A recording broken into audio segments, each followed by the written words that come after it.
নমস্কার বন্ধুরা, স্বপ্না কিচেন থেকে সবাইকে স্বাগত জানাই।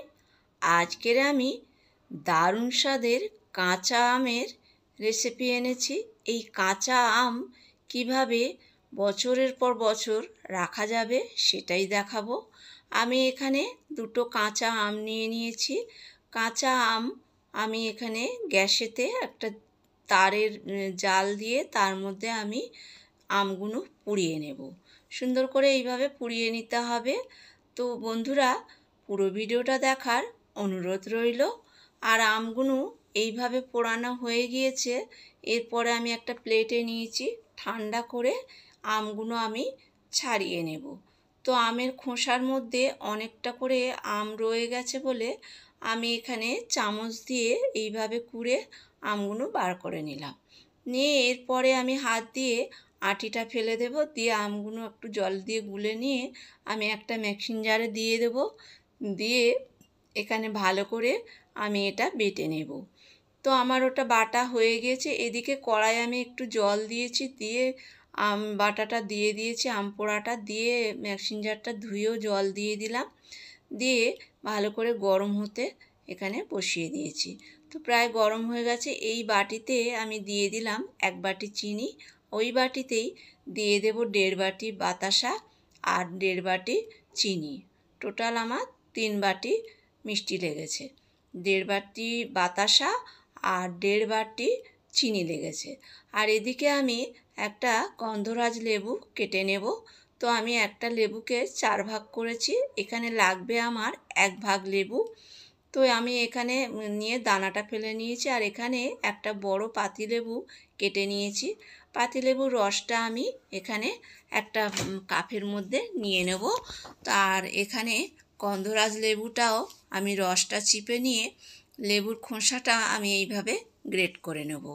তো এটাকে দেখাচ্ছি। এই গ্রেট করে নিয়ে এরপরে এতে যে রসটা আছে এই রসটা আমি লেবুর রসের মধ্যে চিপে দেবো। চিপে রসটা বার করে নেব। তাহলে কী হবে, এর যে একটা ফ্লেভার ভীষণ সুন্দর খেতে হবে। তো যাই হোক, এখানে অনেকেই হয়তো ভাবতে পারে যে লেবুর খোসাটা দিচ্ছে মানে তেতো হতে পারে, কিন্তু না, একদমই তেতো হয়নি। আমিও প্রথম ভেবেছিলাম তেতো হবে, কিন্তু তেতো একদমই হয়নি। আর এখানে নিয়ে নিয়েছি 4টে আমি জলজিরার প্যাকেট। নিয়ে জলজিরাগুলো আমি এইভাবে ঢেলে নেব একটা বাটিতে। তো কেউ চাইলে এমনি নুনও দিতে পারো। তো জলজিরাটা দিলে একটু টেস্টটা বেশি ভালোই লাগে খেতে। দিয়ে আমি 4 প্যাকেট জলজিরা আমি এখানে বার করে নিয়ে লেবুর রসের মধ্যে ভিজিয়ে দিলাম, লেবুর রসটার মধ্যে। আর এদিকে যে আমি আম পোড়াটা এখানে জলের মধ্যে দিয়েছিলাম ফোটাতে, চিনি আর বাতাসা দিয়ে বেশ সুন্দর কালার একটা চলে এসেছে। এখানে কালারটা সুন্দর করার জন্যই আমি একটু বাতাসাটা দিয়েছিলাম। এখানে কোনো কালার ফুড দেবো না বলেই বাতাসাটা ব্যবহার করেছি। তো এখানে দেখতে হবে, খুব চিটচিটে হবে না, একটু চিটচিটে হবে, আঙুল দিয়ে দেখে নিতে হবে, নিয়ে নামিয়ে নিতে হবে। আর এটা ঠান্ডা করার জন্য আমি একটা বড় থালাতে ঢেলে দিয়েছি। বেশ উষুম উষুম গরম আছে। এরপরে আমি জলজিরা যেটা লেবুর রসের মধ্যে দিয়ে রেখেছিলাম সেটা আমি এখানে অ্যাড করলাম, করে ভালো করে চামচ দিয়ে এখানে নেড়ে নিতে হবে, নিয়ে ঘেঁটে নিতে হবে। তো কালারটা কত সুন্দর এসেছে বন্ধুরা, ভিডিওটা যদি ভালো লাগে লাইক কমেন্ট শেয়ার করার অনুরোধ রইল। আর এইভাবে কাঁচের বোতলে ভরে রাখতে হবে। আর এটা বাইরে রাখলে 5-6 মাস তো এমনিই থেকে যাবে। তো ফ্রিজে রাখলে তো 1 বছর থেকেই যাবে, কোনো নষ্ট হবে না। তো এইভাবে আমি কাঁচের বোতলে ভরে নিলাম। এরপরে আমি বানিয়ে নেব শরবত। এখানে গোল হাতাতে 1 হাতা করে আমি নিয়ে নিলাম জুসটা।